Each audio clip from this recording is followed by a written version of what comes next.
operatives using the actual cartel's cutout runways in Central America for refueling and staging to get the weapons to the Contra, and then those weapons were pilfered back, sold, turned into a profit deal, and even back in those days, some of that money went into campaign contributions to re-elect those that were privy to the operation in order to keep them quiet so that they wouldn't expose an international gun-running operation. Now, that's the Contra era. Do you have any questions on that? I mean, does that answer the question of why people like me are not dead? I've been shot at, I've been threatened, I've been beat up, I've had my house burned down, but those mostly are intimidation tactics and designed to scare you off, and they're sort of strength in numbers. So sometimes the information that I and other pilots and people that were operatives, I'm talking about black crew operatives that operated down there, sometimes when we released that information and talked about it, it was as much as 2 years lead time before mainstream media even picked up the story. That's the protection. They knew it was out there. They knew that if they come and harmed any of us, including Barry Seal, but they did get Barry Seal, but including Barry Seal and others, that would give us a form of protection, because then the mainstream media and others would look at that sunshine that was shined upon that operation 2 years before, and then they would ask a lot of questions of why that person was killed. We had a Marine colonel, Colonel James Saboe, was involved in that operation, found out about drugs coming back to interdiction bins and El Toro Marine Naval Air Station. Allegedly, he committed suicide. Well, very strange. He put a shotgun up his mouth and he shot himself. I don't know. I mean, I'm not going to make allegations. I mean, people can go and look on the web and look up Marine Colonel Oliver. Look up Marine Colonel Oliver North, Point West, Santa Elena, Costa Rica. Then also look up Marine Colonel James Saboe, El Toro Marine Naval Air Station. And Saboe was beginning to find out, quote, about the international gun running operation, the guns going south and the drugs coming back. He was threatened by the Marine Corps, taken to court-martial because he was allegedly using aircraft for personal reasons and using fuel and all that kind of stuff. So anyway, he got killed. At the same time, it happened to be that that Colonel Saboe was also talking to Gary Webb about the cocaine that was being pilfered from the bins in El Toro that was getting on the streets of L.A. And so the colonel, he ends up doing an investigation on El Toro, found out about it. Now, the mistake the colonel made, he didn't go public with it. He stayed within the ranks of the Marine Corps like a good Marine should do, and the story did not get out until after he allegedly committed suicide, which in my opinion was outright murder. And there's enough documentation and independent sources to confirm that. What about Operation Watchtower? Colonel Edward P. Catolo, who was working for George Bush as CIA director. Well, that's all. See, again, that's all documented. In other words, that Watchtower report and some of the others. I mean, you go back to Chip's deal. I mean, I can't agree with. I don't support all that's said in these things. So, when me and others come out, I have a saying: don't believe a damn thing I tell you. Just go to the places that I point and others point, and do your own research and come to your own conclusions. I don't deal in conspiracy. I don't deal in speculation. I try to deal in facts. Sometimes I do have opinions, but sometimes I find out that as we discuss those opinions, we get away from the actual meat of the problem. One reason that I came as you want to call me a whistleblower, is because I want my country back. I've seen the corruption infiltrating in and taking over these armed shipments for personal gain that goes back into campaign contributions and, that. So that's what I say needs to be investigated. In other words, these throwing out these side deals about, my opinion, things have to be brought current situation. We've got a situation in Benghazi.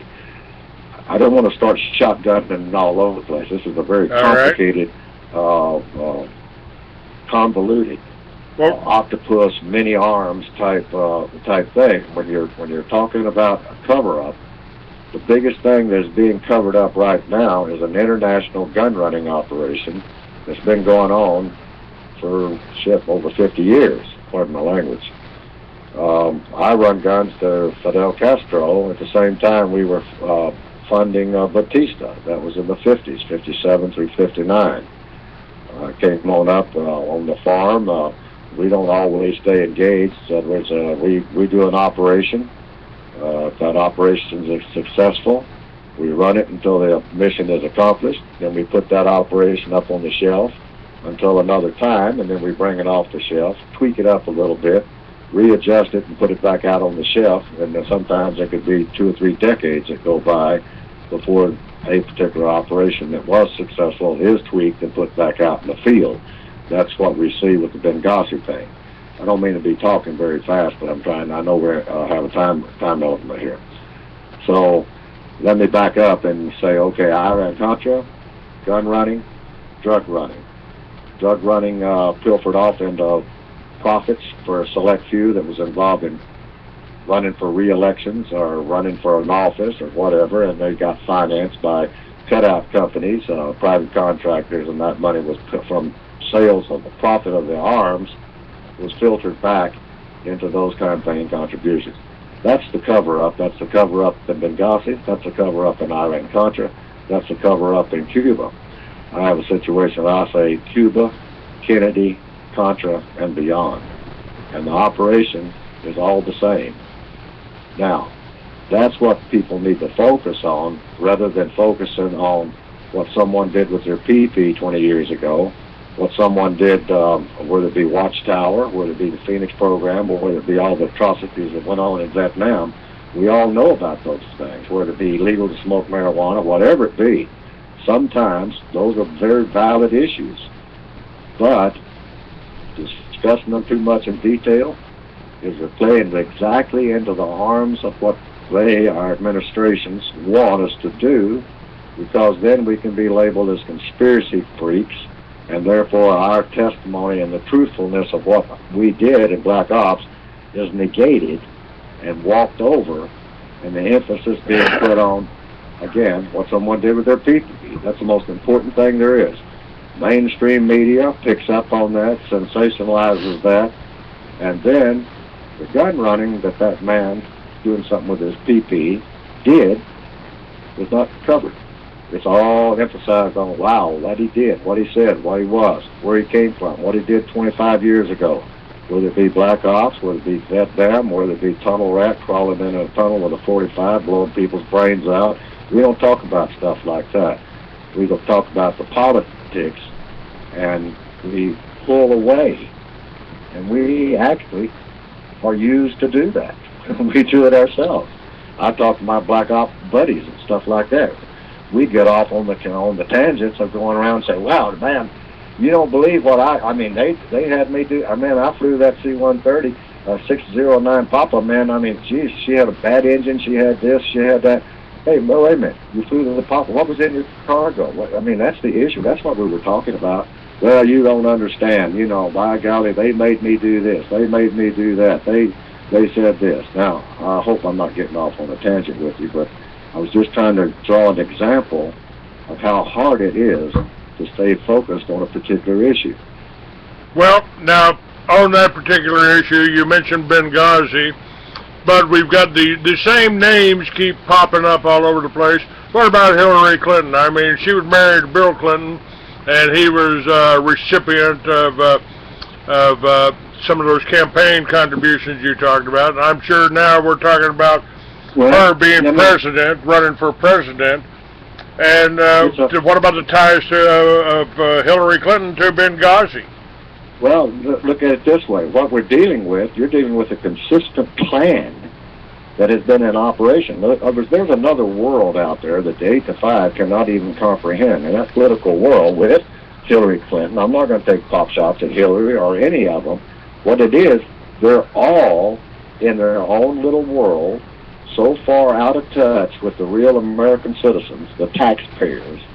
They have their own little cronies out there, their little groups. And this is not just Hillary Clinton. This goes way to hell back. I mean, even back in the Cuban days, we had the same situation.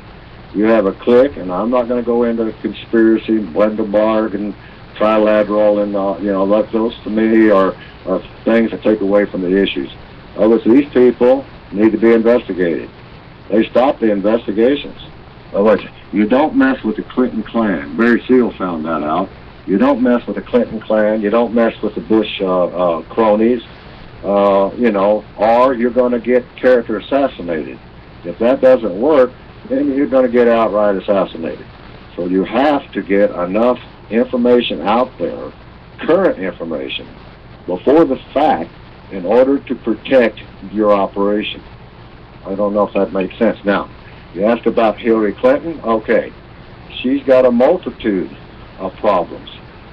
I mean, I'm not going to get into the politics. I try to stay out of the politics. I try to stay out of what she says, what they say, what they did. In other words, it's all spin. In other words, the media is controlled. Mainstream media is controlled. In other words, they will report 3 seconds of a particular deal and then spin it politically for 2 hours, 2 days, 3 weeks, on and on and on.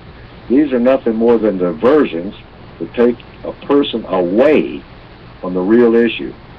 In other words, if you start talking about Benghazi, you cannot talk about the facts of Benghazi unless you bring up international gun running, the guns that were stored with Gaddafi in Libya, going all the way back to Edward T. Wilson, one of the biggest gun runners for the United States government that there was, that put the guns and the missiles and the tow missiles inside Libya, dug them in tunnels, and then later, years later, decades later, those weapons start showing up in the Middle East.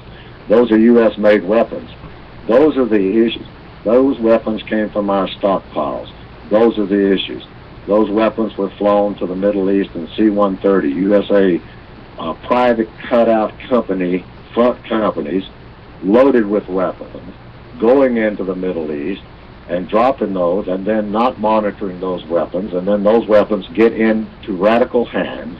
They become organized in themselves, and basically we continue the program of putting those weapons to where those people can get them, because eventually they purchase those weapons, and the purchase prices of those weapons goes back into campaign contributions through CIA cutout companies and private contractors. I don't know if I'm making my point here or not. I'm sort of rambling. I'm looking at myself in this mirror and I say, my God, man, you better slow up here a little bit. So the reason I go on these programs is to try to say, okay, look, this is what I did. That was illegal. But yet it was legal because it was sanctioned out of the White House. Not one president, but a whole bunch of them. But what are the issues? The issues when someone like I and other whistleblowers and Chip and a few of them, Ty and all those people come out and talk about this, or things like this, and what they did, trying to advise the American people, then a particular issue is picked out of that, and the mainstream media grabs that and says, oh, wow, man, and they hype that and hype that and hype that, and they stay away from the real issue. Why the hell were we running guns in the first place? Am I being clear there, Clay, or am I getting... Yes, sir. Well, Ayn Rand told us 50 years ago that the government has no control over honest citizens, so they got to make criminals out of us. The gun running, the drug running, and all that is designed to make criminals out of us. What are we facing here? And is there? I started doing what I'm doing here with this radio show with the militias because I didn't want to see something like Waco happen again, and I've been demonized for trying to oppose lawlessness, whether it's in our government, whether it's Bush, Clinton. Basically, I don't see any difference between the Republicans and Democrats. I think they're two wings of the same bird. But if this is going on at that level where you've got the Bushes and the Clintons involved in the drug running, murdering, I mean, we how many wars have we had? You were in Vietnam. What did the Vietnamese ever do to us? That was an illegal war. That was based on lies. I wasn't in Vietnam. Okay. I was a contract pilot that flew supplies and also troops secretly, covertly into Laos and Cambodia, '64. Shortly after Kennedy's assassination, we were taking advisors. Okay, I did not serve as a combat veteran in Vietnam. All right. I served as a commercial pilot for private companies that were carrying out these illegal operations that was going on in Vietnam, equipment, moving troops, and so on like that. I had privy to all those boys that jumped out of my airplanes behind those lines, in those jungles, that you never hear those stories about, because if you heard about them, you would find out, oh wow, they're running a quote-quote White House operation.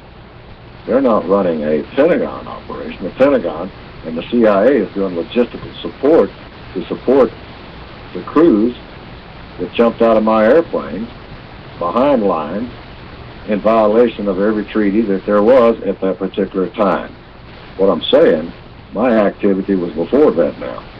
My activity was taking the 55 advisors and some of the survivors of Dien Bien Phu in '57, the French, and taking French and American paratroopers and dropping them all over the damn place down there. So am I a Vietnam veteran? No. Okay. Did I serve in there? Yes. That's not the point. I mean, we're fighting these wars, illegal wars. 9/11 was took us into Iraq, Afghanistan, and of course they're trying to take us after Iran. My question to you is, how do we stop this? Is this just the way our government does business with criminals? We stop it the way you're doing. Okay? We stop it by getting people to come out and say, okay, here's my information, here's my documentation, here is my vetted sources. Now, bring all those together into one place and say, here they are. American people, go out there and study this. Here is an allegation made upon a sitting senator. It's an allegation. Prove the allegation. American people, get out there, go to where all this is brought together in sort of a clearinghouse. That's what I've been trying to do with Facebook. Bring it into a clearinghouse. Which rather than me say, those dirty old SOBs, this is what they're doing in D.C. No, I want to get an operative that flew the airplane. I want to get a DEA person that was on the ground working undercover, going in and doing these illegal things in behalf of the White House for special interest. I want those people to come forward, be vetted, sourced, documented, and put it out there for the American people to finally say, hey, I've had enough of this crap, go to the polls, get these people out. That's my objective. I want my country back. That's why this operative, this whistleblower, is talking to your program. What we're talking about, Clay, we're talking about method and procedures. How do we do it? That's what you're saying. You've done a fantastic job over the years, and others like you, alt radio. You're not going to get this kind of exposure on mainstream media or on TV or CNN or Fox. I've already had numbers done on me by mainstream media. I was interviewed for an hour and 45 minutes talking about what we're talking about right now for Fox News. And actually 4 seconds of it showed up, and I was a person that's supposed to fly Carl Quintero out of the country. Nothing about CIA, nothing that was a CIA operation, nothing about Carl Quintero, one of the biggest drug runners that was responsible for Kiki Camarina's death. Nothing about him at all, about him getting $21,000 a month from the CIA to use his ranch with Veracruz as a staging point to send weapons to the southern front of Iran-Contra and to set up radio beacons so we can fly those planes in and out of there. Don't talk about that. We talk about other things. Where diversions come from the media to pull away from any investigation. And so we ask, how do we do it? We get everybody together. We get people like you. I mean, put it out there. I mean, all the conspiracy stuff. There's a memo out from CIA that says the best way to stop an investigation or exposing our methods and procedures is to turn it through illusionary warfare into conspiracy. So therefore, the person discredits themselves. Am I clear on that, Clay? Well, I think so. I mean, when I saw what happened at Waco, I did two things. I started the militia, not to overthrow the government, but to protect the American people, as they did recently up there in Nevada from the BLM. The BLM was out of line, and the militia showed up and kind of evened the score, balanced it out a little bit. And I also started the Free American magazine because our news media is controlled by the bankers, just as our founding fathers warned us. Thomas Jefferson told you, if you ever allow a private bank to issue your money, the banks and the corporations that spring up around them will leave your children homeless in the land we conquered. So it's difficult for me to ascertain exactly what we've got here. Every plank on the Communist Manifesto is intact in America. Okay, Clay, here's the point. Here's something to consider. I'm agreeing with you. You mentioned up Waco. Okay, all these things. Now, let me give you a demonstration here, or an example, not a demonstration, an example. I was out privileged to speak at a commencement exercise, but I was talking to some young people, and I come up, one lady, she's a graduate, she come up, she wanted my autograph, and I talked to her a little bit, and she was talking basically what would be labeled as conspiracy stuff. And she was saying things like, well, they did this, them dirty son of a guns. So I'm like, okay, fine. I said, if you don't know history about some of this stuff, you're going to get yourself in a lot of trouble because they're going to be used to discredit you. For instance, I asked her, I said, do you know about Ruby Ridge? And she said, oh, yeah, that's a lipstick manufacturer. Now, my point was this. Here is a college graduate that knows absolutely nothing about Ruby Ridge. I said, do you know about the dog that was killed at Ruby Ridge that provoked the people to anger? What are you talking about? You mean the owner of the lipstick manufacturing company? Now, my point being, we do not educate. Here's a college graduate that's going to go out with a teaching certificate and teach our young people Ruby Ridge was a lipstick manufacturer, and they killed his dog, and that provoked him. So, big difference. Now, who is responsible for that kind of education? It's the mainstream media of America. I say they don't call television programming for nothing. And it's responsible, that and the whole NEA is responsible for the dumbing down of Americans, for the, we've got, we're being poisoned and people don't even know they're being poisoned. Well, where apathy is destroyed in this country. Desensitize, control the communications in a battle and you've won the battle. In other words, our communications is controlled. There's no doubt about that. I mean, this is not a conspiracy thing. Oh, I think our communications are controlled. No, they're not. I mean, we just had the biggest NSA thing that they turned right around. Character assassinated Snowden.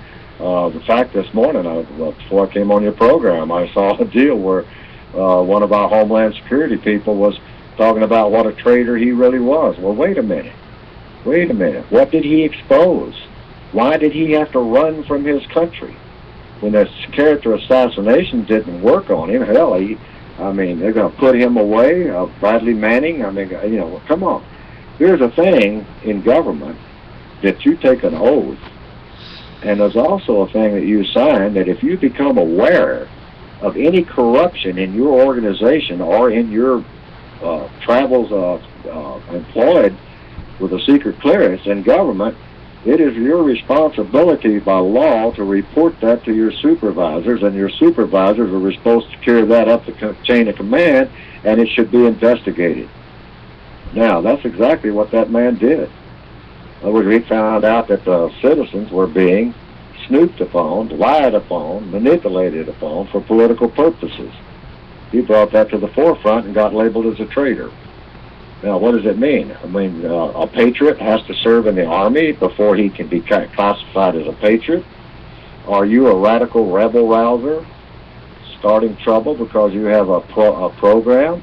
No, you're trying to get people to understand and see what the hell illegal stuff that has been going on within our government, and these clans that you talk about, these Bushes and the Clintons and all, and prior to that, there's an organization out there, and the syndicate of Chicago, and you don't go against that because their agenda is nothing but profit motivated, and if you get in the way of that, you're not a patriot anymore, you're a criminal. You're against your country. You've got to run for your country. What does that man do? We trained that man to be a spy. They trained me to be a spy.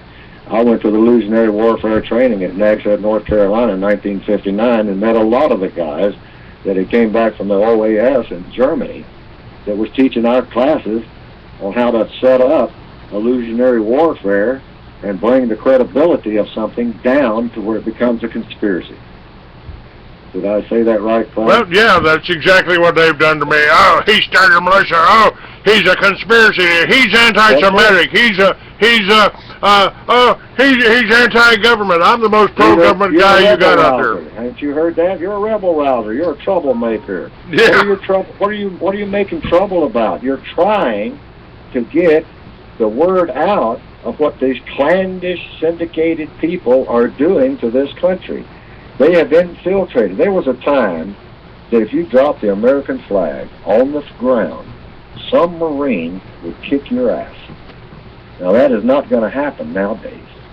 In other words, we have become so passive, so apathetic, so desensitized that we expect nothing better from our government. So in some ways, we get the government we deserve, because we won't get off our butts and do what you're doing. In fact, to the best of your ability to educate the young people, like the Ruby Ridge incident, and bring our young people in, because they're the ones that are going to make the changes. Us old farts have already screwed it up so bad that we don't give the young people a chance to unscrew this country. Now, I don't know if I'm allowed to talk like that on radio. Yeah, you're certainly allowed on my radio show. You can say anything you damn well please. So my point is this. We were lulled over time. This problem didn't happen overnight. I can think of how many years and how many administrations that this has been a gradual coup d'etat. America, in my opinion, is in a slow coup d'etat. A slow coup d'etat. Okay, a slow takeover. Started all the way back in 1871 when they created the United States of America Corporation in Washington, D.C. The whole communist system started in 1913 with plank number 5 on the Communist Manifesto, central bank. Well, right there, okay, there you go. Now you bring all this up, and that's very, very good to know. But the point being is that is a form of, over a long period of time, of desensitizing the American people with fraud and corruption to where we expect it. We don't expect any better from our elected officials. In other words, how come a person that doesn't have a pot to piss in 1 year, runs for office, gets in office, stays there 20 or 30 years, and he becomes a multi-billionaire? Inside trading? What all laws did he or they violate to get to that billionaire status? You can't do it on the salary of a government employee. I know I didn't get to be a millionaire, because I didn't make that kind of money. I mean, I didn't have access and privy to that type of inside information that I could manipulate with my cronies. It's another world out there. Another world up there in Washington, D.C. You take one guy that comes in and he's a rebel rouser and he really wants to fight for his country, and he runs for election and he goes to the Senate or he goes to the Congress, he works his way up, wait a minute, if he really tries to change things, they throw him out. You know what I mean? He's ostracized, or whatever you want to call it. You know, Tosh, I tried to do this by the book. In 1996, I worked with a legitimate presidential candidate, the first Republican to sign up for the president's race. And I traveled from coast to coast. I kind of had a multitasking career, I guess, in politics. I was a driver, the bodyguard, speechwriter for Charles Collins. He wanted to do the same thing Kennedy tried to do at 11-0 and eliminate the Federal Reserve. And every time he got up on stage to talk, they pointed the cameras at the ground. Nobody knew he was even running for office. Well, so, that's true. You know, this control, Bob Dole never got a vote in any of the primaries that I was in. But when the main convention rolled around to Florida, Charles and I weren't allowed in the hotel. A legitimate presidential candidate was not allowed in the hotel. And Bob Dole's supporters came in by the busload, and suddenly he was our presidential candidate in 1996. Okay, now, you just, right, that's a very good analogy. However, too, think about this, Clay. There's 1,000 stories in the Naked City of those kind of atrocities. That's what politics is. That's the control. Now, that's the control mechanism that desensitizes the American people to where they get tired of listening to all that kind of stuff. They get tired of seeing it, and then they withdraw. They withdraw. They don't get involved in becoming aware of what you just said.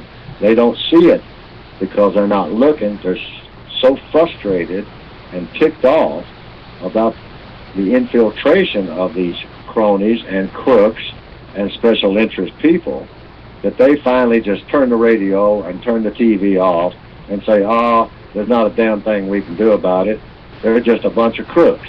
And here they are. He did this. He did that. They did this. They said that. Hey, rather than taking a stand and stop these people from doing that, saying that, and being there, and get on the real issues of how the hell we're going to get rid of them, and how we're going to stop the influx of corruption into our political structure, we're not going to survive as a nation. That's the issue. In other words, that's the reason I'm on your program. I'm not on your program to talk about what someone did, when they did it, why they did it, so on like that. I mean, everything that you say, everything that you have done has been vetted and documented. Now, okay, accept it. What do we do now? You know, I go all over the country, and here's what I hear, Clay. Everybody can define the problem we have in this country, but I hear very, very few people talking about a solution. I hear a lot of people pissing and moaning and bitching a lot about what someone did here, there, and so on like that, and again, with reference to the pee-pee thing, and also reference to the diversions that are laid before the American people in order to desensitize them and get them to the point where they don't care about someone burning the flag. They don't care about taking the Pledge of Allegiance out of the schools. They don't care about all those individual issues. They say it's too complicated for me to get involved. They're nothing but a bunch of crooks anyway. And so then apathy, they go and watch their Survivor and watch their Dancing with the Stars, and then they get on the TV and they talk, and they read their teleprompters, and if you take all that away from them, they haven't got anything. They have nothing. Nothing to offer to save this country. When are we going to start talking about solutions? When are we, you mentioned the rally. When are we going to start getting together as a combined unit and doing whatever is necessary to peacefully bring this country back, wrestle it out of the hands of the corruption that has invaded this country for the last 50 years? When are we going to do that? You know, talking to you, I can almost hear a former Eagles band member singing Don Henley. I hear this tune of Don Henley going, "We have met the enemy, and he is us." That's And I use that all the time, Clay. Tosh, you know, the one of the oldest maxims in warfare is divide and conquer. Oh, you're a Republican? Well, I'm a Democrat. You're a liberal? You're a liberal? Right? That becomes the argument. You're wrong, I'm right. You're wrong, I'm right. Wait a minute. They just killed 5,000 people down in Mexico. Oh, I don't want to hear that shit. Ain't nothing we can do about it. That's Mexico. That's our neighbor. I mean, hell, they need, you know, let them kill each other. Let God sort them out. That's what Americans say. Yeah, well, they've been, again, how many murders do our children watch every day if you leave them sitting in front of the TV?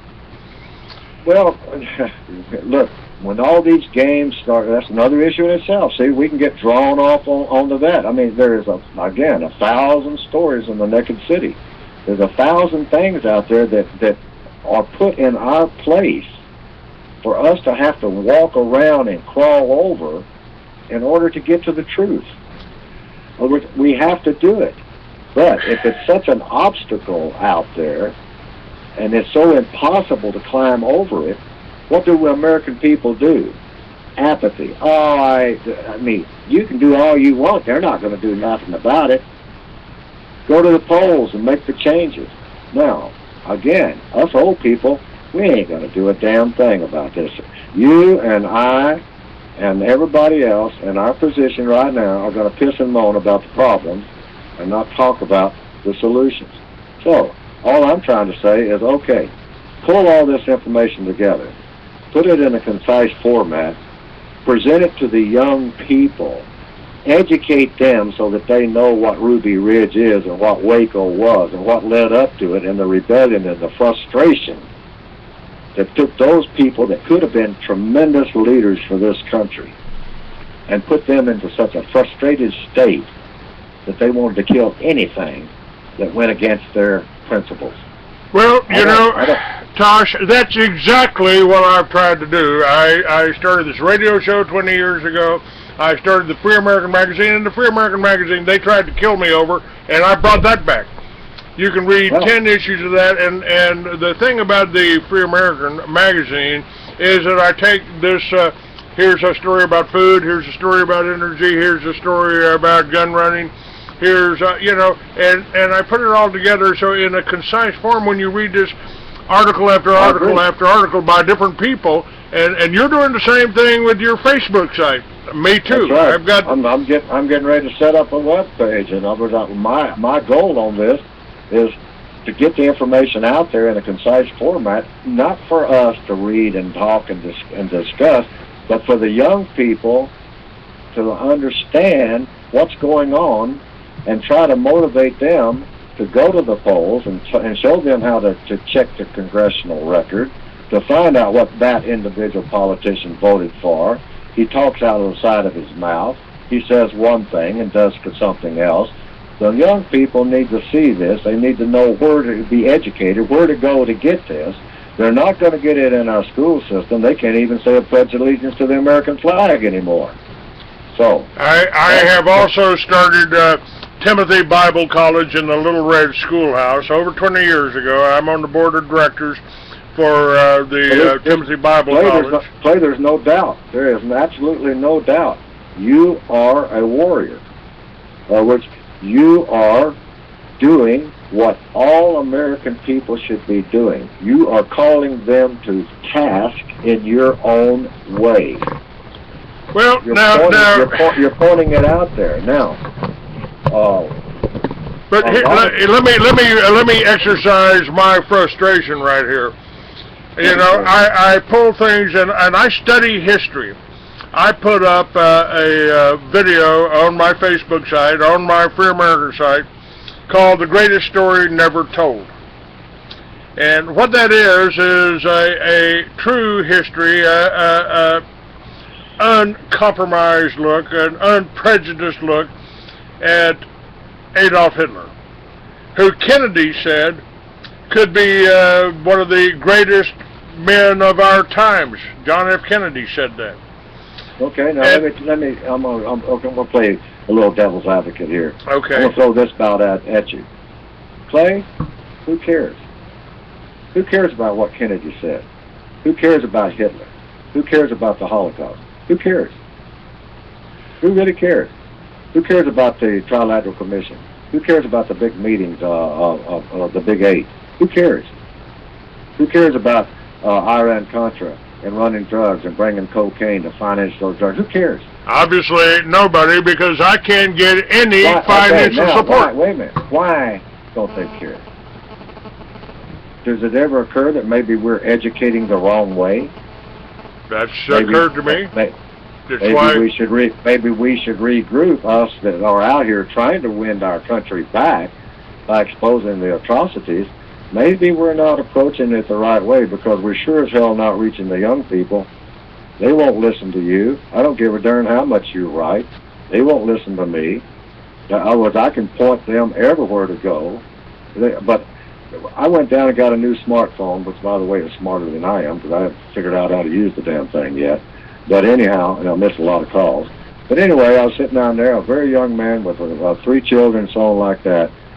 He brought up the subject, you know, because I was saying, well, I'm going to do an interview, and I want to get my communications all straightened out here.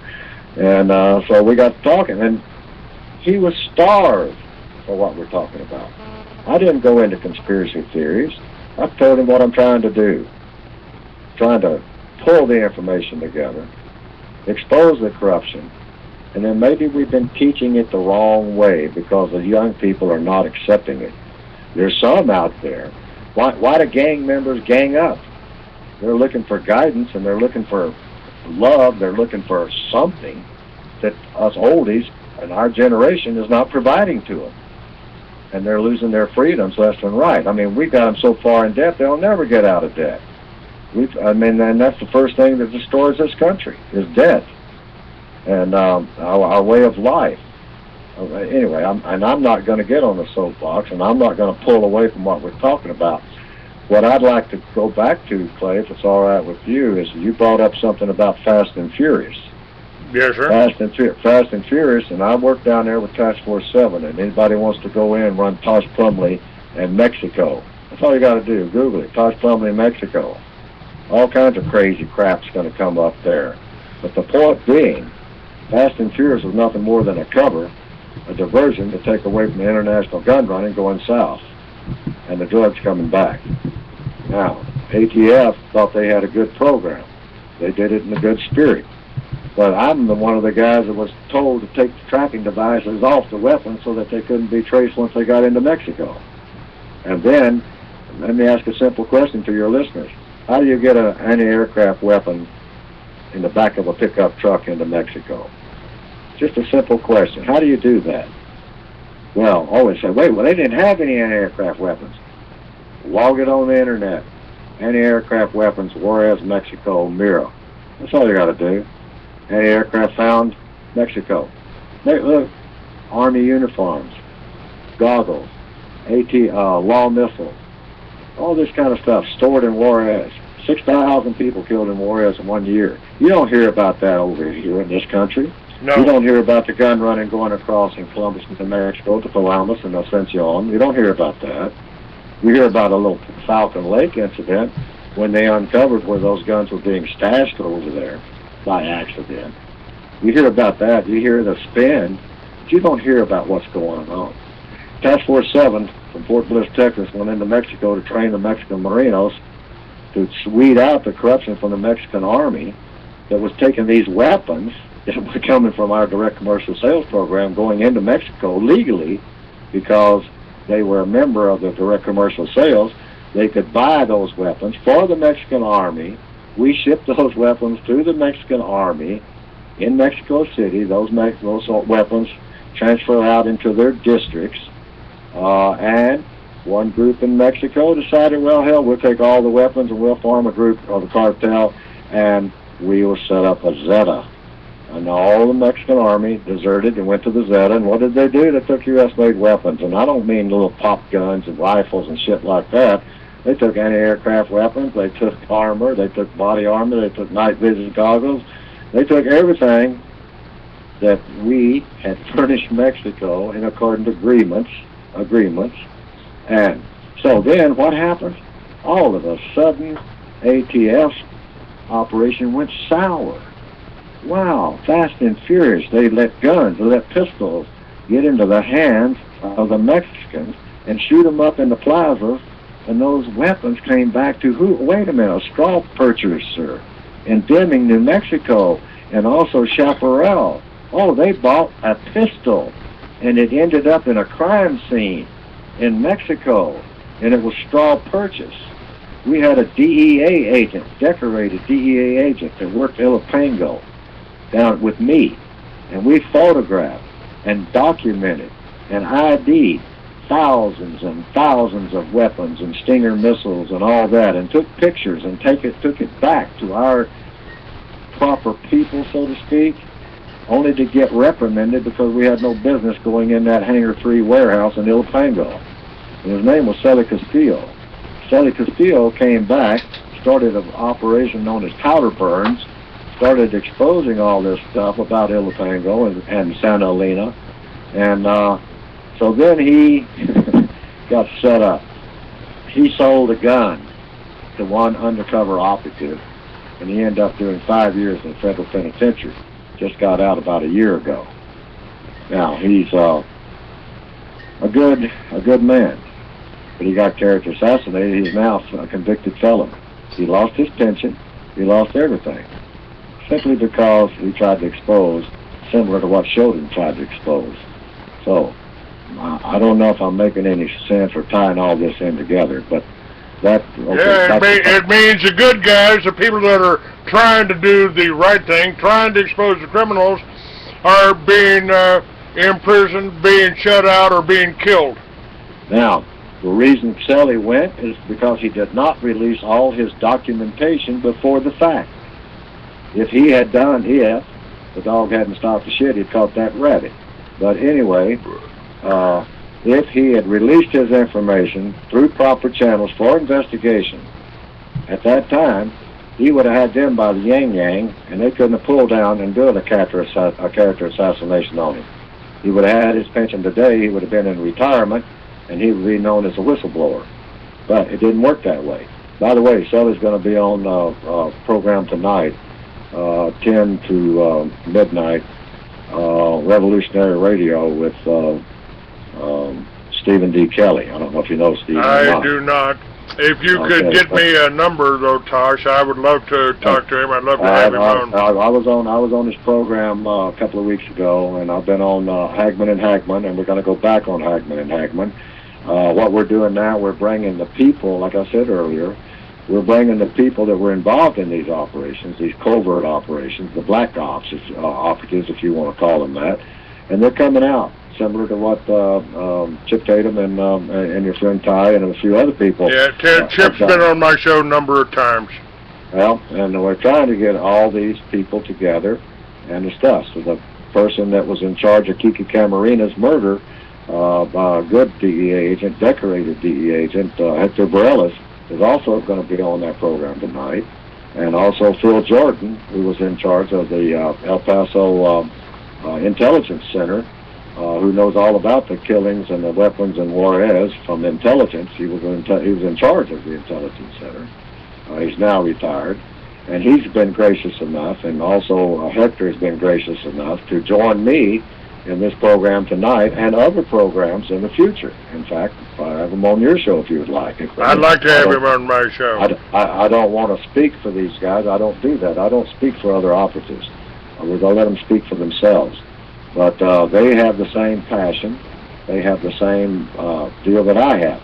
Kiki Camarina, have your listeners go in and log up Kiki Camarina. This is, again, what the young people don't know about the history of the drug war. I've been posting it on my Facebook page, and I've been posting things like History 101, Drug War History 101.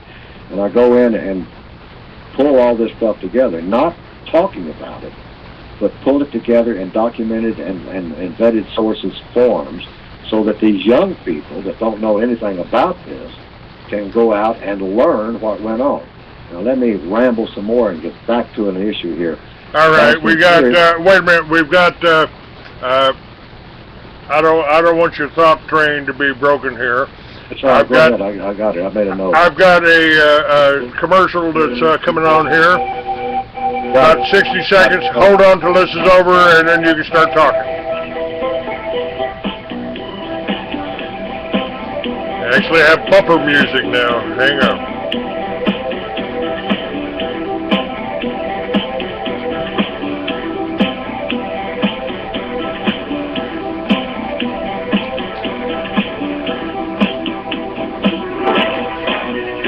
What's really going on in the news that mainstream media won't tell you. Are you frustrated with your elected politicians? Get the news behind the news at truthradio.com. At Truth Radio, you can listen live or listen to a large selection of archived programs on demand. Listen when you want to. Truthradio.com. The truth is out there. All you have to do is something in my hand that you should own. And listen. I'm not going to try to tell you that you don't already have it, but I am confident to not have it all in one piece, like you would if you owned a copy of the Citizens Rulebook. Do you have a copy? Well, this is in your shirt pocket. Full force research at your fingertips, having to do with how to behave as a juror, the Constitution itself. All the resources in here are just tremendous, and I'll be glad to send you a copy of this if you'll send me enough for postage plus $1. Whatever you want to contribute to Truth Radio, I'll send you a copy of the Citizens Rulebook. Just get back to me at Post Office Box 344, Nipomo, California 93444, and it will be coming your way. All right. You're listening to the...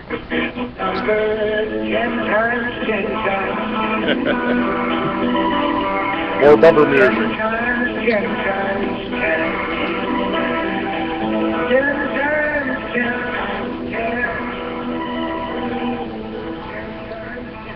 All right, welcome back. You're listening to the Free American, freeamerican.com, and you can make donations there if you want to support what we're trying to do here, which is educate Americans. My guest is Robert Tosh Plumlee, former gun runner for the United States government. And, yeah, Tosh, I get frustrated. I mentioned that I had a film on Hitler. You said, who cares? Well, I had a neighbor that was just giving me a ride. I've got my motorcycles in the shop right now, so I've got no transportation. They want $1,500 to to give me my bike back, which is paid off. And so a friend of mine was taking me to the store, and I just mentioned this film. You ought to watch this film to get some real history.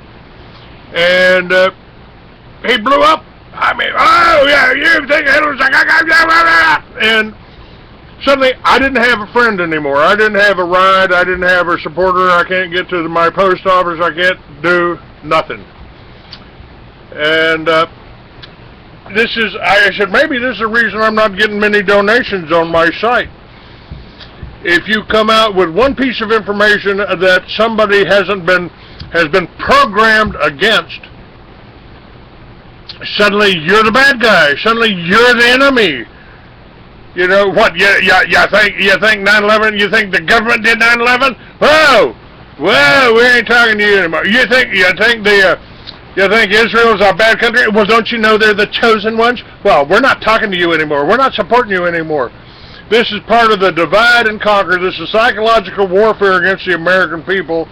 And frankly, I'm getting to the point that I almost agree with Obama, who just said, and I got this up on my Facebook site too, Free American 69. Obama said the people just aren't intelligent enough to govern themselves. I may be paraphrasing a little bit there. Yeah, but I saw that same thing. That's what the elitists, that's what the Rockefellers, that's what the Rothschilds think. that the common man needs the elitist to tell them how to do it, to govern them, to control them. Now, I don't know quite, I don't know quite how to combat this. I don't know how to deal with this. Well, and it's hard to do if you got no money. Clay, very Yes. good. Now you're starting to think in terms of a solution. You've just defined your problem, and now you're starting to think in terms of a solution. I don't know how. You're asking for that guidance. I have a saying. It was a black ops saying by a guy I learned in CIA training at NEXT, North Carolina. If you can define your problem in one simple sentence, you have just solved 90% of that problem. Now, what I'm leading up to here is what you just asked. Maybe it's the way that we try to educate, which maybe it's the abrasiveness of our approach to these people when we present our position on a particular subject or an argument. Maybe that's it. Maybe all we need to do is refine our approach in such a way that we can communicate.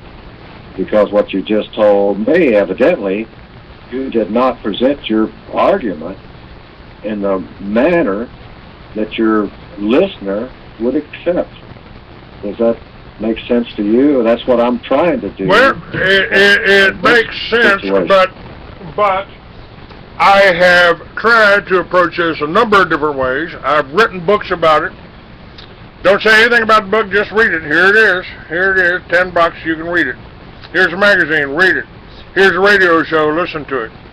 You know, I'm not, I've thought maybe it's pheromones. Maybe it's my pheromones, Tosh. I could walk into a bar right now tonight. I could walk into a bar down here in South Texas, and nobody in the bar would come up and talk to me. Nobody would sit down and have a conversation with me. Huh? Hey, I'm not trying to interrupt you. I'm just trying to go ahead. put a point. Go ahead. Maybe, okay, maybe your approach is antagonizing to these people, which your enthusiasm. And I'm not trying to psychoanalyze you. I mean, that's not what this program's about. But okay, you're a representation of a lot of people, and a lot of good journalists, and a lot of that have the passion that you want to get the truth out there, you know. But maybe it is the manner of how you get it out there. Your written books, are they inflammatory? Are they radical? In other words, take a look at your key words. Are they antagonizing? In other words, sometimes I think it's the best way to communicate is to take a look at ourselves on how we're communicating. You have the ability and you have the program and you've got the passion, but maybe we have to re-educate ourselves. And I'm talking to myself as I'm talking to you.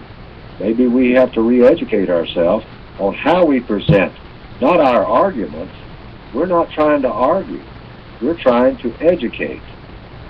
Now, there's a big difference. There was a gentleman that I've had the same thing. This didn't all come to me at once. I failed and failed and failed. I got where my family wouldn't even talk to me because I was talking quote conspiracy stuff. I was not presenting my arguments in the right direction. You're a Democrat, you're a Republican, you're labeled. I'm nothing. I'm an American citizen, and I want my country back. Now, okay, I can go out. That's all I can say. Now I can go out and point and point and point, and I can write and write and write. But in those writings and in those memos, how do I say it? How do I win the person that I'm talking to over to at least just listen and go and check it out for themselves? Don't believe a damn thing that Plumlee or Clayton tells you. I have told people that for 20 years. Don't believe anything I tell you, just check it out for yourself. Right, and don't try to convince. I would keep doing what you're doing. I have a saying, keep on keeping on. You know, I mean, there have been a lot of times I just want to just throw this away. What the hell am I getting involved in all this for? Who cares? And back to your deal about, I didn't mean that derogatory about who cares, but it's a fact. What you said about your Hitler deal, who cares? What about Kennedy assassination, who cares? Everybody cares because they care for different reasons. They don't care to eliminate the corruption. They care for the sensationalism. Which why is the JFK Kennedy research community turned into nothing more than a cult? Because everybody has a theory, and they think their theory is more important than truth. So therefore, they've got to go out, write these books, and then all of a sudden they put something in their books, and then other cults, conspiracy theorists, use that writing, because it's in a book, as a factual statement, when in reality it's not a factual statement. So therefore the myth is born, and the myth is carried alive, and disinformation infiltrates those organizations and writes those paragraphs down that are printed in books, and therefore that lie becomes a fact, and therefore it picks up a cult following. That's why I do not talk about JFK anymore, because all it does is lead into fights, arguments, and I'm a CIA disinformation expert because all I do is state what I did. I don't give a theory about I think this, I think that, I so don't like that. I don't do that. In other words, I run guns for the United States government. I run drugs for Uncle Sam. San Diego Reader, April 9th. Put it out there with the battle map. Okay, all before the fact. For what reason? Because I'm a great American? Hell no, I did it to protect my butt. So I didn't go to a federal prison. So, because I'm sanctioned. Well, that's a big statement to make against the federal government, to say that the federal government's been running guns and running drugs. Wow, man, that was in 1990. So far, it's been pretty well proven. I testified with Senator Kerry. I talked to Senator Gary Hart. There was even a letter to that effect. I put all this up on the Facebook page. Scroll, scroll, scroll. I started that Facebook page for no other reason, to find out if there is not a market for this stuff, but if there's a desire for truth. That's it. I don't make a dime. I've lost more, like you, I've lost more damn money and time traveling to sit out here and say what? This is my viewpoint. This is where I can point you to go. This is where I hope I can, if you want to call it rebel rousing. I'm a rebel rouser. But I'm a rebel rouser pointing the younger generation to where they can go and find, just like you, and they can find out if they want to do these things. You know, but I try to bring it up current. In other words, we're talking about old stuff. We're talking about Hitler. We can even go into Mussolini. We can go into Upton Sinclair when he wrote about, in his fiction novels about pre-war, which is a very good book to read. I can't even remember the title of it now, but it's Upton Sinclair and writing about, whatever. But about the Germans and this and that. Okay, that's fine. I mean, that's good history. But does it have a bearing today on what these politicians are doing to this country? I have come up... Does it have a bearing on how they're raping this country today, does it? I have come up with answers. I've asked myself the same thing over 10 years ago. I'm saying, I'm tired of reporting on this. I'm saying the same things over and over again. I don't care who your grandmother slept with, but it's important. See, right here, Clayton. I'm not trying to interrupt you. Go ahead. No, geez, I mean, hell, we're getting off into negative about why it doesn't work. Okay, now let's go back and let's go back and let's focus in and try to focus. All right, let's start with Fast and Furious. Let's start with a task force that was set up out of Fort Bliss, Texas, that goes into Mexico in uniform, and they train a certain group over there to become a task force to go out and hunt down Carl Quintero and Joaquin Guzman and allegedly bring them to justice in their own country. We trained their tactics. Covertly, we sent teams into Mexico to train the Mexican Marinos to stop the corruption of the drug war, allegedly. But Mexico, like us, its politics is so corrupt that they had to fight that and the training, and also fight the Zeta and the various cartels that we're getting up. And so what do? We take these guys and we send them to drone school up in Nevada so that they can go down into Mexico and use our drones that we sold to them to monitor the cartel movements. That's just one facet of that operation. All right, what does that mean? Okay, that task force, okay, that was 2010, 209, Fast and Furious come up. We went through a whole year of absolutely nothing being done on Fast and Furious other than a diversion to take away from the operation I just told you about. All right, now what was that operation? Okay, getting those guns into those countries that we could go through Mexico to get into Argentina and Central America. So we're gun runners. The United States of America is a gun running operation. That whole thing was a gun running operation. And then when Fast and Furious was thought about, and Selly and DEA and Kiki Camarena and Colonel James Sabot was all killed and murdered, what was the motive for all that? It wasn't that they had found out a little old pop operation running across the border. Hell no, they were getting ready to expose an international gun running operation that was going to the Middle East, even in those years, and also going to Central America and South America. So, anybody can check this out. Again, go to Direct Commercial Sales, Blue Lantern, run it through, read it, check it out, come to your own conclusions. Don't believe what I'm saying. Now, let me stay with you here. I want to bring up current. That same task force was pulled out of Mexico and sent to the Middle East. 2 of them got attached to a NATO force. This was back before their ambassador was killed.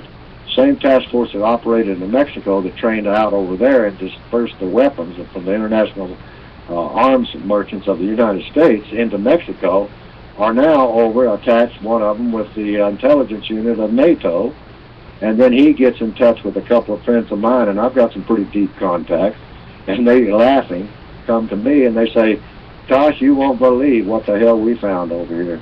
He says, we just left Jordan at a CIA-controlled safe house run by a private contractor, and it's packed full of U.S. weapons. Where are they going? Well, they're being pilfered into radical groups. We don't know what's happening. Then, wow, bingo, intelligence comes back. We're setting up a secret army in 209, 210, 211. We're funding a secret army and training a secret army with weapons from the direct commercial sales that's been stockpiled in Jordan, Turkey, Pakistan, and Qatar in CIA-controlled safe houses run by private contractors. Now, wait a minute.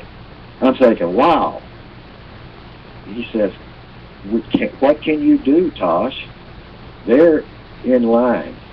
What I mean by in line, they're military. Man, I mean, shit, they'd be shot. If are we talking about the way I use my pronunciation, Al-Qaeda? Well, I'm not going to go there. Okay. See, those are the phrases that get you in trouble. Okay. Because and in that phrase, you just made an allegation. See? I'm talking about. Think about that. I'm talking about John McCain, Songbird McCain, shaking hands with somebody that was supposed to be our enemies. Songbird McCain. I mean, I may agree with you, but that's not the issue. Okay, go ahead. Oh, well, you go ahead. Well, I'm doing all the time. I don't mean to hog your radio. No, that's all right. You're my guest. I get to talk about this, every day. And I'm not trying to. I'm not criticizing. All right. I said what I said earlier. Let me go back to that because we did get off on a little different thing. I asked myself, what can we do? What can we do? I mean, we can't change the World Bank. We can't change the Federal Reserve. We've tried. Kennedy tried. Improve our communication. Take out those adjective words that are inflammatory, that open up debate.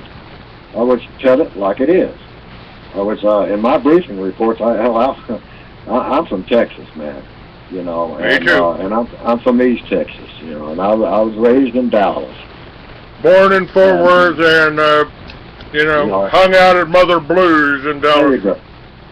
There you go, and I went through the prejudice era and all that kind of stuff, and I'm not prejudiced, and I don't care whether you're green, black, green, or whatever color you are. Whatever you are, you are.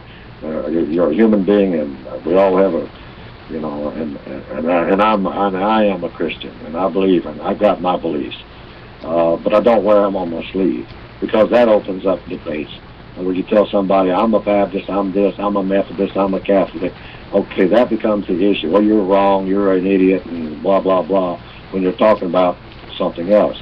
So, I don't get into politics, I don't get into religion, and I try not to pass judgments on people that are running for politics. I don't try to do that. In other words, they are known by the words that come out of their mouth. And if you've got the right spirit within you, your spirit will bear witness to your spirit if their spirit testifies to your spirit. Doesn't work it works that way. By their fruits you shall know them. Shall know. All right, so therefore I don't need to make a comment all right, about now my solution. Comment about Bush. Hell, it's already given out to the American people for them to make the judgment call. All you got to do and all I got to do is point those American people to the proper places so that they can intelligently make that judgment call.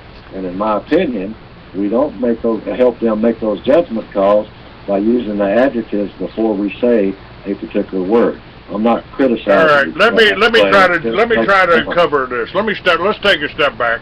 I believe personally, by my research, by 50 years of research here, I believe that our main problems are the banks, because our founding fathers warned us about private banks. I believe the banks and our biggest problem, corporations that spring up around them. And I asked myself, what can we do about this? What can we do about this? I came up with something I call the Liberty Village concept. Somebody I've had on my show before, another author, said that the foundation of every civilization was the self-sufficient family farm. Richard Kelly Hoskins. And I asked myself, how did we live 100 years ago? How did this country form? People, these independent farms, ranches sprung up all across this country with a windmill sitting on it, pumping the water, raising our own food. And we didn't really need the banks or the government at that point in time. Why can't we do that today? Well, you come from a different era. It's just as simple as this. We didn't have the communication, the rapid communication that we have now. Yeah, sure. We didn't have the forces. We didn't have the forces out there that was working on our grandchildren. When the Japanese bombed Pearl Harbor, what's the first thing an 18-year-old kid did? Volunteer. He went and fought for his country and gave his life for it. We seem to forget that. What happened on the USS San Francisco and Lady Gulf when the kamikazes hit them? And 19 young men, the fruit of our lions, was destroyed. Okay, were they fighting a war? No, they were fighting for their country. The sleeping giant had awakened, which we went in. You don't mess with us. Now, we don't have that spirit anymore. It's gone. You can't go back. You can't go back to the windmill days. You can't go back to when you were a kid and I was a kid. I'm 76 years old, man. You can't go back to those days. I can't go back to the farm in Athens, Texas, and running around barefooted and getting kookaburras and dodging copperheads. I can't live in those days anymore. I can't expect my young people to live in those days anymore. We can't teach them those principles because those principles don't exist. So what can we do? We have to accept what we are, and then we have to rally forth and find a way to communicate with our young people. The bridge of knowledge between the young and the old is too far.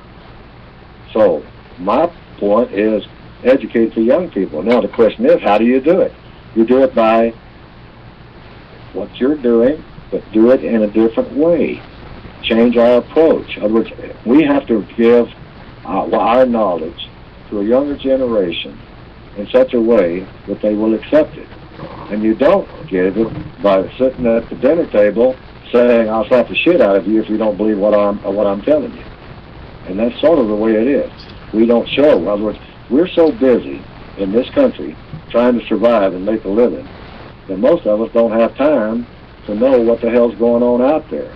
And then when someone like you or me comes forward and tries to say, hey, look, man, this has been my experience, this is what, and look, let's try to do it this way. The only way that we are going to get rid of this situation is that we have to go to the polls. Now, rigged elections and all that, then we have to find out who's rigging them and whatever. We have to take action and not complaining. We complain all the time about the problems, and we use examples from 20, 30, 50 to 100 years back to substantiate our arguments. That's not getting any place with these young people. They look at you and their eyes roll back in their head, and they say, and Tosh, they look at me, their eyes roll back in their head, and say, oh my God, here comes another one of these guys. I know exactly what you're saying. And you're frustrated. I'm frustrated. So finally, I've been blessed with one hell of a life. The fact that I'm still alive. I mean, I'm not talking about politics killing me or trying to. I'm talking about just the course of action that I've been through in my life. I'm one blessed person. Now, my feeling is that I have to take what I know to be true in my heart and share that with this younger generation and hope that I can motivate them in such a way that they will get out and do the research necessary and come forward to stop the illegal polls and the illegal elections and the crooked politicians and the payoffs and the lobbyists. Find a way, an intelligent way, for the young people to get in there and pull them out. And now they have to be taught how to do that. Check the congressional record. Take the time. Right now, most of the young people will not take the time to do that. But it's your responsibility and my responsibility to motivate a new generation, because that's what's going to save this country. You're not going to save it with... I can write, and you can write, and we can write thousands and thousands of things, and we can put it out there, and we can go to the bars and talk to the guy next to us, and he can tell us to shut the fuck up. Shut up. Sorry about that. That's all right. That's all right. Bleep, bleep, bleep, bleep. Anyway, I'm not going to get on the soapbox. I promise myself I'm not going to do that. But my feeling is, sum it up simple. We have the responsibility, you and I, to find the way to educate the people, the young people, about what's really going on in this country, the behind the scenes. I have a saying, we need to take the man behind the curtain, pull him out from behind that curtain, put his levers in neutral and lock him down, and send him packing down the yellow brick road. And the only people that are going to do that is the young people, this generation, and the generation that follows. Because we have messed it up so bad that you're not going to untangle it. You can write 5,000, you can write 50,000 books, but you're not going to change it. I can do the same thing. We come from an era that's long gone, and you just brought it out. Well, you know, actually, let me say this. I think we're at a point right now in history, judging by all of the history that I've read, that I've studied, all of the guests that I've had on this radio show, all of the articles written by some of the most intelligent people in the world that I put in my magazine. I have tried to reach the young people. I'm trying right now. This show will be up on my Facebook site, Free American 69, and I'll share it with your site. You can share it with your site. This will be recorded. It'll be up on YouTube. And I'm telling you, folks, that the farms that you grew up on, well, it's neighborhoods now. They've made neighborhoods out of it. You got one square block of little ticky-tacky boxes. But okay, Clay, what the hell are you going to do about it? Well, turn it back. Grow food, not grass. Do exactly what they're doing in Germany right now today, and turn your roof. Right here. You're starting to blow a gasket. I agree with turn you. your roof into a solar panel.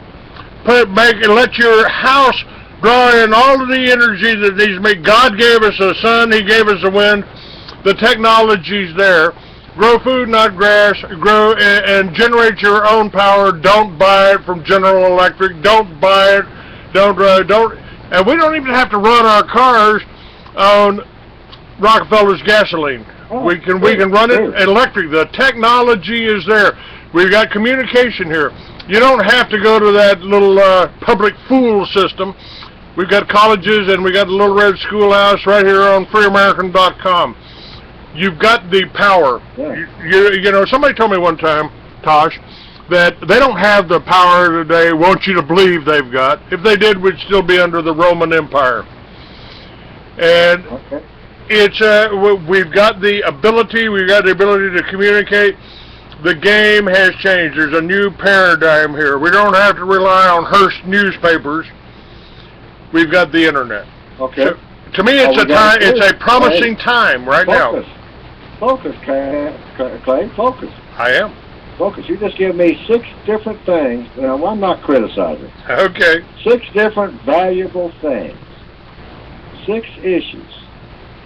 Rattled off real fast, the same way I rattle those 6 issues off, and we can go into 25 or 30 issues. You know, solar, this, corruption, Bundy, cows, that, wow, bam. What? Focus. Take an issue and educate. I go back to what I'm trying to say. Solutions. Maybe our problem is we don't know how to communicate with a younger generation. So that is our responsibility to learn how. You have written 1,000 things out there, and you're telling me you can't reach them. So, okay, evidently, you're not doing something right. Evidently, I can't reach them. I'm not doing something right. And then it becomes my responsibility to find the right way to communicate with my fellow American citizens in such a way that it's going to motivate and inspire them to go and check the records and go to the polls, take the time, fight for their country in that capacity, and get these elected officials that are doing the lobbyists. I mean, hell, you can bring pharmaceuticals into that. You can bring everything into that, but focus. Focus on how we can educate ourselves in order to reach a younger generation and motivate them to go to the polls and make the changes. Now, they say, oh, well, it doesn't do no good to go to the polls because the elections are rigged. Okay, then unrig them. Go out and study. I just had one of my people in my chat room that listens to me on a regular basis say nobody in a bar wants to hear the truth. That's where they're there in the first place. Well, that's a good point. That's a good point. And why do people go there? Frustration, not being able to do. I mean, my God, we are walking time bombs in this country. You know, I mean, that's it. And what is it? It's frustration because what you're saying. There's nothing we can do. But we can't give up. We've got to try, and we've got to learn the ways to communicate. You make mistakes in communication. I make mistakes in communication. All of us people over the age of, 30, we can't be trusted, make mistakes in communication. We have our set deal. I want to go back to the way it was when I could walk barefooted in East Texas and chase rattlesnakes. Yeah, I want to go back to those days when I can climb the windmill and smoke a joint and enjoy the beauty that surround me. I like to love those days. But those days are gone, you know, and there's other days. There's a younger generation. We need to look and understand what this younger generation is up against. The blacks, the whites, the whatever, the yellows and the greens. My God, they got issues that have been laid upon them because of our inability to take care of the Constitution of the United States. In other words, everything that's going on right now, our generation, let happen. Now we expect a new generation to untangle it. Now they can't untangle it until they're educated. And the only way that they can be educated is by old farts like us that have went down the ropes and made these mistakes. Because now we can look back on our life and see where we made the mistake. And we let these corrupt politicians come into our country. And we let them rape the Constitution and the Bill of Rights. We let them. So apathy and laziness on the part of the American people, the older generation, is what has destroyed this country. And now we're begging for a new generation to come in and learn the ropes, educate, and make the necessary changes to get this country back to the people.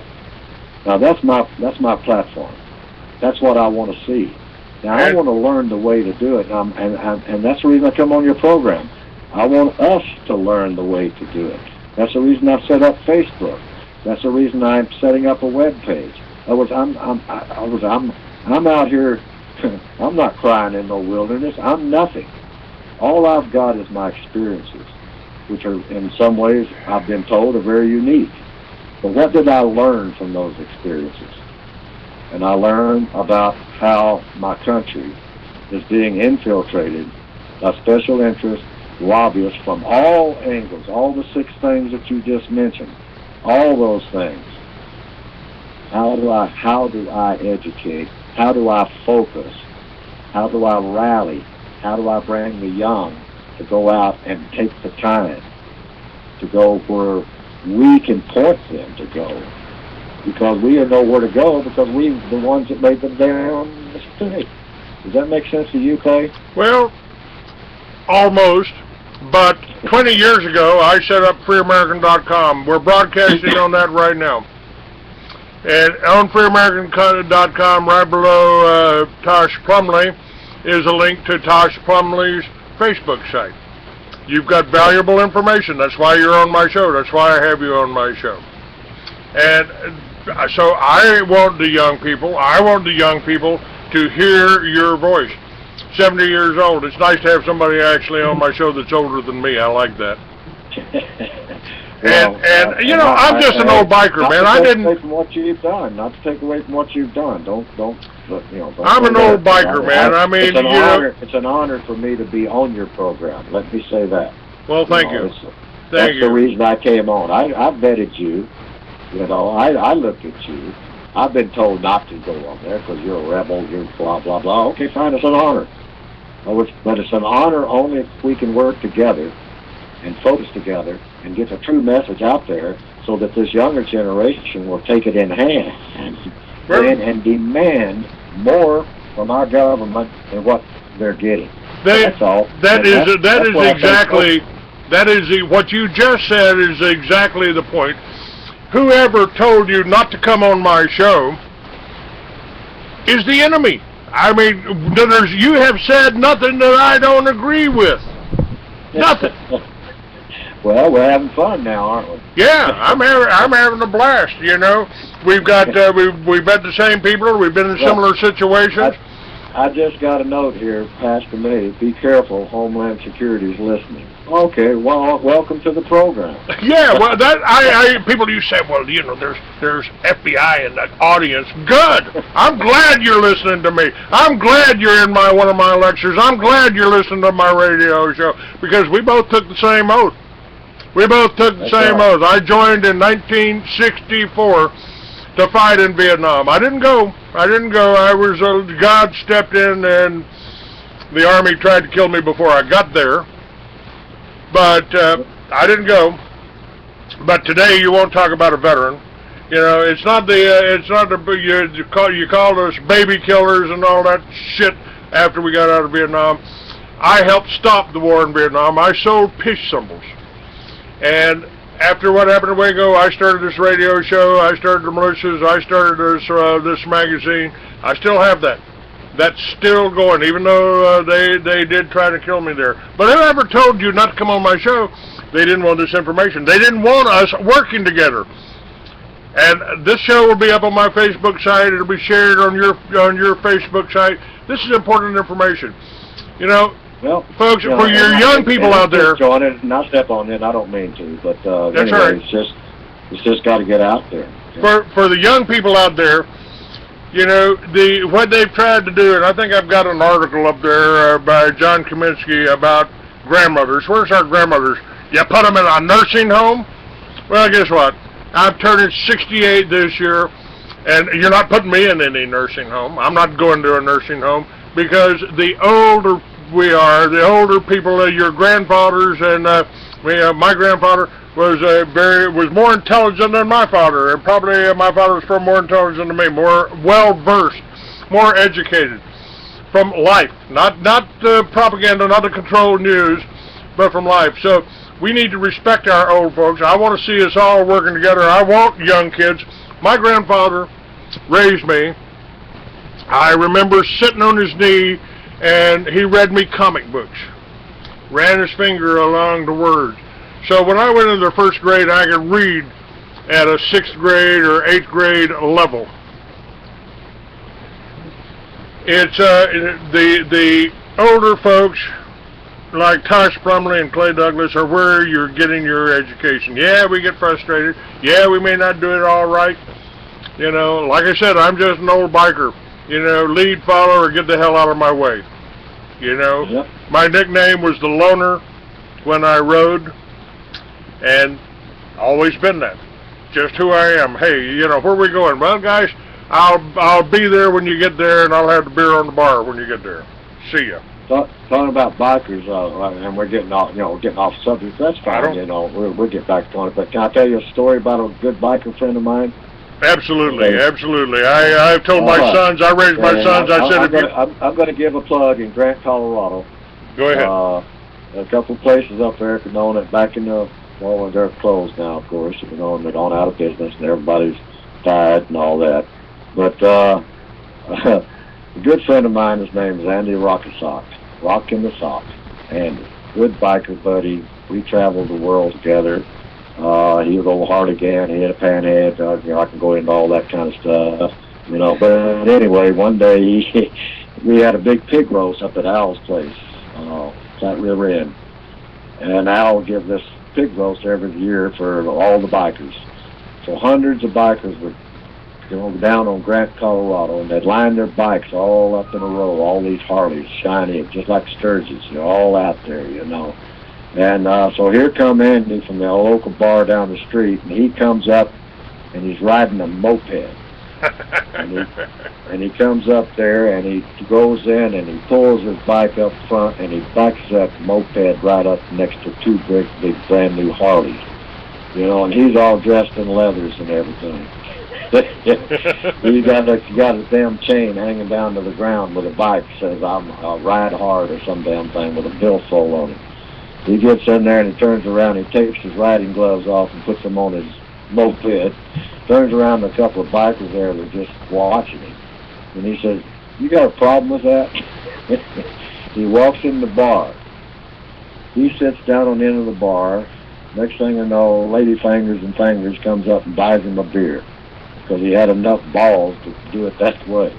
He starts talking about some of the things that we're talking about, and because they people respected him for what he did to make that symbol in that biker's bar, the roughest damn place in Colorado at that time, with all these people from Commerce City and the Sons of Silence and everybody in all gangs, nobody wearing colors. I'm talking the language, you know what I'm talking about. Sir. And everybody having a good time, unified, all together. And he had enough brains at that point to point that out. Hey, we're all brothers. We're all here. My God, he did more teaching in that moment than I could have done in 10 years of teaching, trying to get people rally around and listen and protect their flag. He recalled that we were there for a purpose, and that was to remember those that had fallen and gone before us. In other words, he took over that whole bar, and he educated in 1 hour more than what I could ever do with all my CIA background.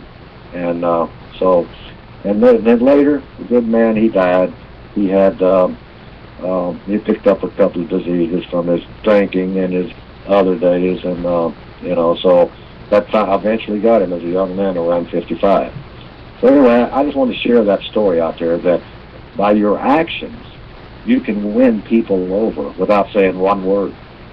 That spirit testified to every one of those bikers, and some of those guys were outright killers. You know what I'm talking about. And they worked their clan, and they worked with their people. But there for a full hour, all those people were congregated together. At the same time, the sheriff's department parked 5 cars waiting for a riot between these biker gangs that were all congregating there at Owl's, at the pig roast. And then a funny thing happened.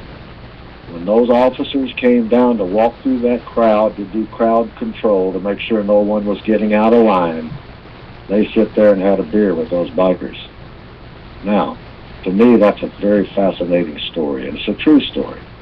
And I use the names that people can go and verify and vet that story. So, point being, there was nobody going to kill each other because that guy was Iron Horseman or Sons of Silence, are these other gangs that came in from California, and a couple of Hell's Angels sitting there that had rode all the way to come to Al's Pig Roast from California, from Commerce City, from Pueblo, from Sturgis, all congregating together from different walks of life, all bikers, all proud of their Harleys, proud of their tradition, proud of their service to their country. All those guys all sat there and then sat down and had beers with officers that were on duty because they all respected each other. Now, I'll quit my rant on that. That's a true story. That's very meaningful to me because I learned something from that. I learned it's your actions that communicate a lot more than your words. And Andy demonstrated that. Good story. Good story. And I don't wear colors. I'm not in a club because I don't care what club you are. I've been in the Hells Angels clubhouses. I've been in the Outlaws clubhouses. I've been in the Banditos clubhouses. They're all the same to me. They're all well, good the Bandito's a good friend of mine.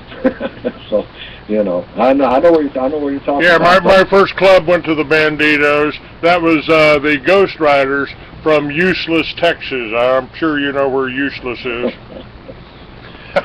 Yeah, well, we do digress, as you're saying.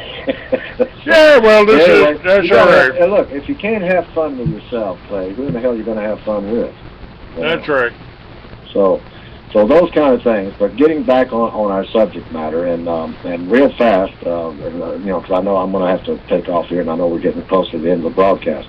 But the object and the focal point of this program was to show how a task force came out of Mexico, transferred to the Middle East. The same task force that was taking care of the weapons going into Mexico, checking out the Zeta. It was the same task force that went over to the Middle East and got attached to the intelligence unit of NATO and found out about the guns going into Benghazi and stored at Qatar and those safe houses I mentioned earlier. In the process of that, Ambassador Stevens, his object was he already knew about all the gun running. He already knew about the weapons from the direct commercial sales that was monitored by, supposed to be monitored by the Blue Lantern, and was in U.S. State Department was in charge of it. So he knew about those weapons going over there. Where the ambassador got crosswise with the administration was when the Stinger missiles started missing, and he was concerned about our helicopters being shot down with Stinger missiles that came from that arsenal. He made a series of reports back to the State Department concerned about that, and 2 weeks later he was dead. Now, he was getting ready to expose an international gun running operation that had came all the way through Mexico, dating all the way back to Iran Contra. Same MO, same operation. He had found out about it. He was complaining about it.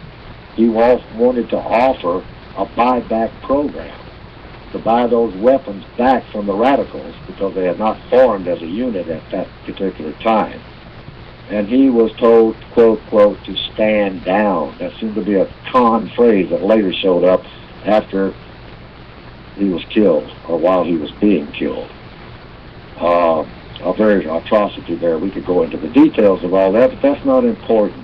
What is important is that he found out about an international gun running operation that was being pilfered out and going to radical groups before the Syrian rebels were formed. He found out that the United States government was setting up a secret army and arming it through the direct commercial sales program legally through the U.S. State Department. That's what got that man killed. That's where the cover-up is. And anything that's been going on at this point is nothing more than a dog and pony show for the American people to keep you diverted so that you won't prove or go and check it out and find out why $1.6 billion in weapons is missing from our U.S. arsenal and the money can't be accounted for. There's your Watergate. There's your Iran Contra. There's another scandal on the books.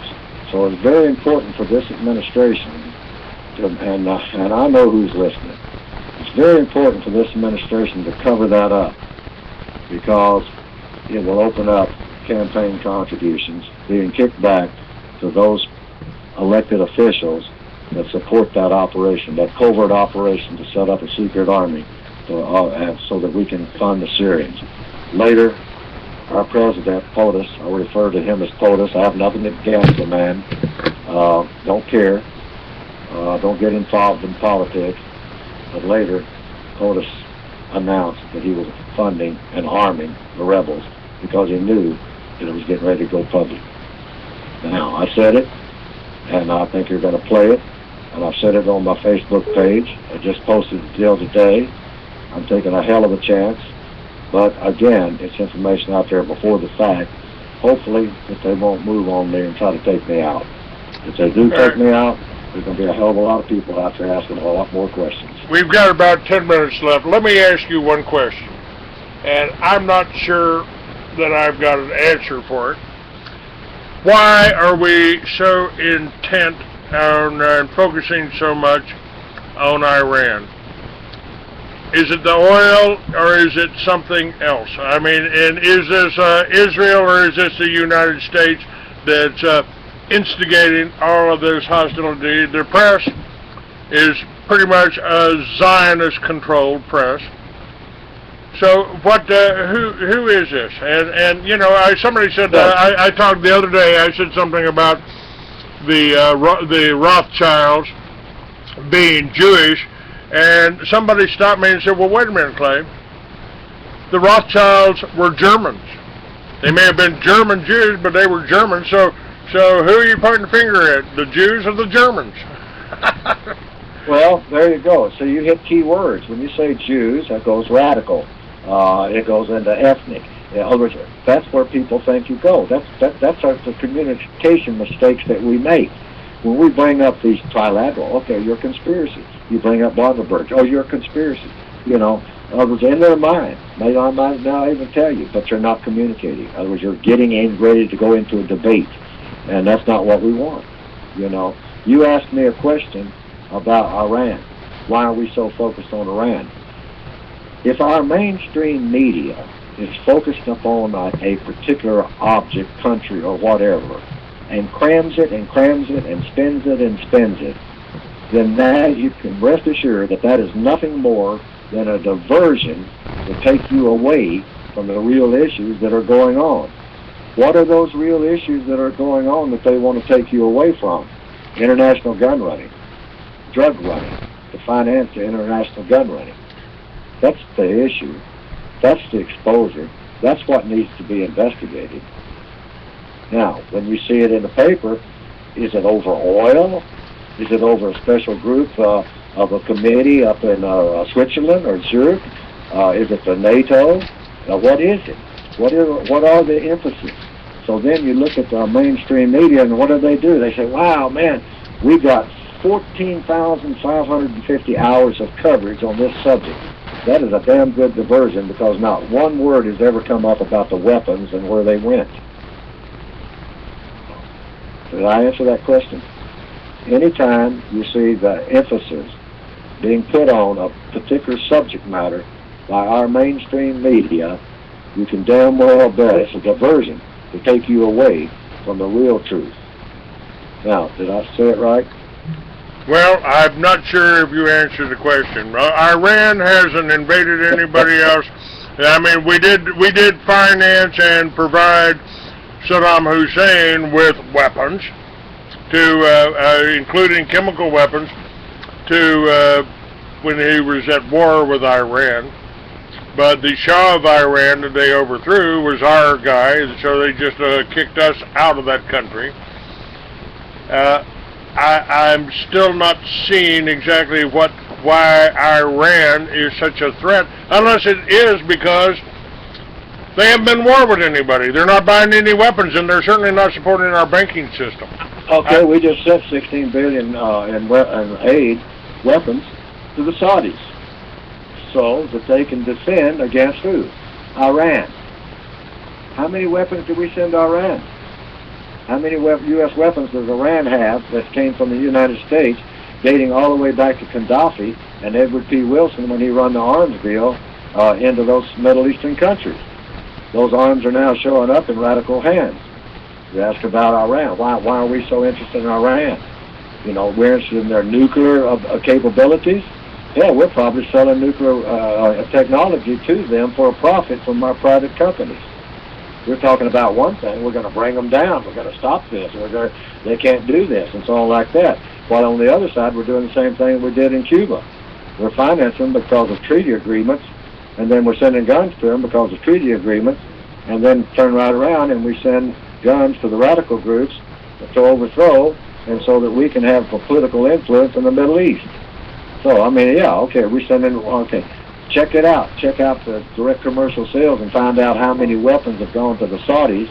For what purpose? So that they can be overthrown, or which we escalate the weapons in a country. My God, we're going to have war. You put millions and billions of weapons, high-impact weapons in a country, and give them the two competing sides, and then use religion to make them war at each other, and then use our weapons, and then we make money off of it, and we elect the people to support those programs with that money.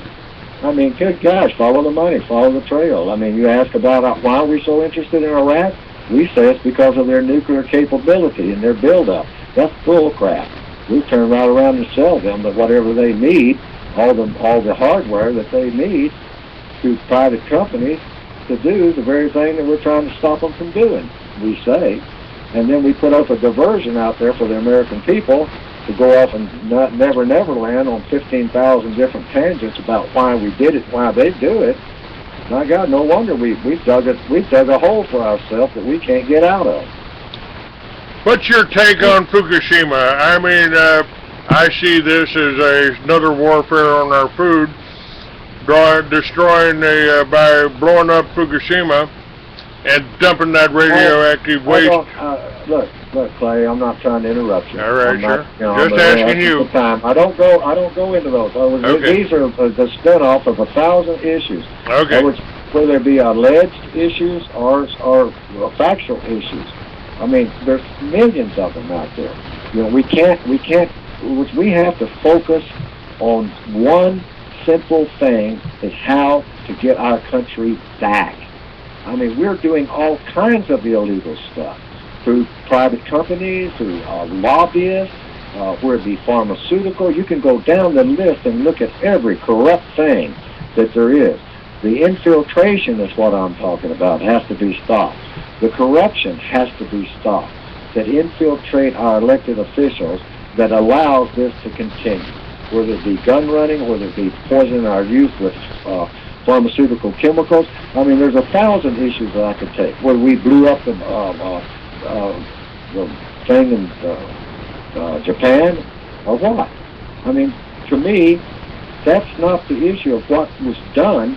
The issue is, what are we going to do to stop it? And the only conclusion that I can come to is that we have to educate our young people and cover all these issues, because it's the corruption.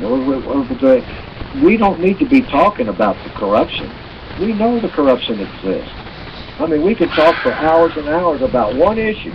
You just take Hillary Clinton. We can talk hours and hours about her faults in the Clinton Klan and all that, and the Mena, Arkansas, and the drug running, and I mean, every one of these issues are very time-consuming. But when we really issue and talk about, we know what's going on. We know it's corruption. What we don't know how to stop it. And so I try to say solutions. Think in terms of solutions. What are the solutions? Because otherwise you're going to get just like I am, and I'm going to get just like you are. We're going to get so frustrated that we can't even communicate with anybody. Well, yep, that's kind of the way I am right now, so you're pretty accurate on that. Tosh, well, you get out of that and get back here, and let's go on together, and let's get our country back. All right, sir. Well, we're doing that with this show. This show will be up on Facebook here in just a few more minutes here. So, God bless you. Thank you for your work, and we'll talk to you again soon. Okay, Clay. Thanks again. I appreciate the honor. Bye-bye, sir. Bye-bye.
Come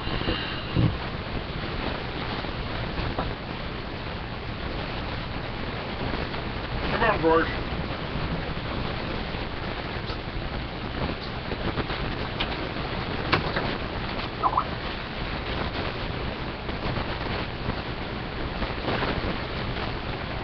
Come here, Peggy.